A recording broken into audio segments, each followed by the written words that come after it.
नमस्कार मित्रों, मैं एस्ट्रो वास्तु रिसर्चर हस्तरेखा से संजीव। आज पंच विद्याओं में से हम आध्यात्मिक चेतना अर्थात लोगों को जागृत करने का प्रयास कर रहे हैं। संतों की वाणियों, दास चेतावनियों से हम ये समझाना चाह रहे हैं कि जीव को असली गति परमात्मा की ओर है और परमात्मा की ओर ही उसे जाना चाहिए। जो जीव इस जगत में आया है, जिसको बुद्धि दी है, उसे परमात्मा की ओर लौटना चाहिए, परमात्मा की ओर झुकना चाहिए। इसी संबंध में दास ने चेतावनी के रूप में ये शब्द कहे हैं। सत्य ज्ञान से मन शीतल भया, मन जल सम दर्पण होए। दास कहे सत्य ज्ञानी जे हुआ, नियति शीश धर सोए।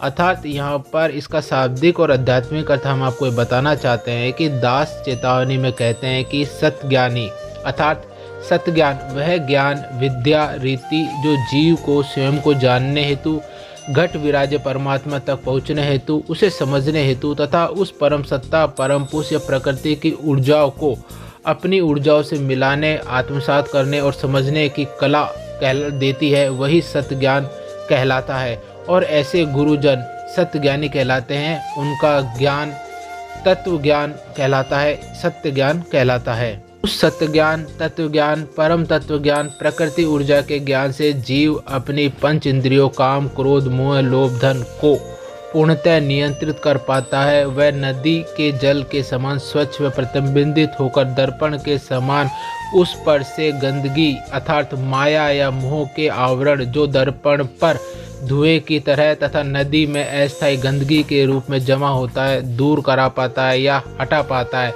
और सतज्ञान को या सतगति को प्राप्त होता है।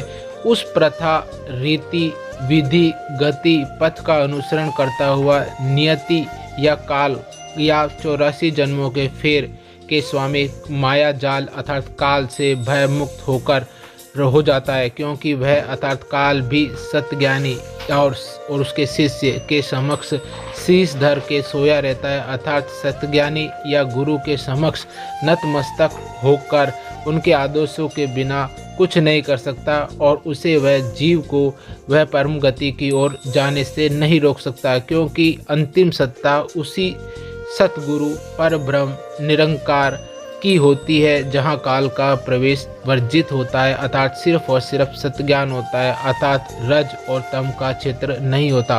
अतः आपसे हाथ जोड़कर मैं निवेदन करता हूँ कि परमात्मा हेतु संतों द्वारा बताए गए या प्रशस्त किए गए मार्ग, विधि, रीति, गति, वृत्ति, कर्म को बताए अनुसार अनुसरण करें और पालन करें, परमात्मा की प्राप्ति की ओर पहुँचें और उसे पाएं। यही जीव की मुख्य गति है, क्यों जो ही जीव को जन्म मरण के चक्र से मुक्त करके अंत लोक परमात्मा के लोक या प्रकृति की मूल ऊर्जाओं में सत क्षेत्र सतलोक में स्थापित करती है और उसके जन्म जन्म के गति को अवरोध करती है और परम सत्ता में उसको स्थापित करती है। परमात्मा आप पर कृपा करे, आपकी गति ऊर्ध्व हो, यही कामना करते हैं और धन्यवाद।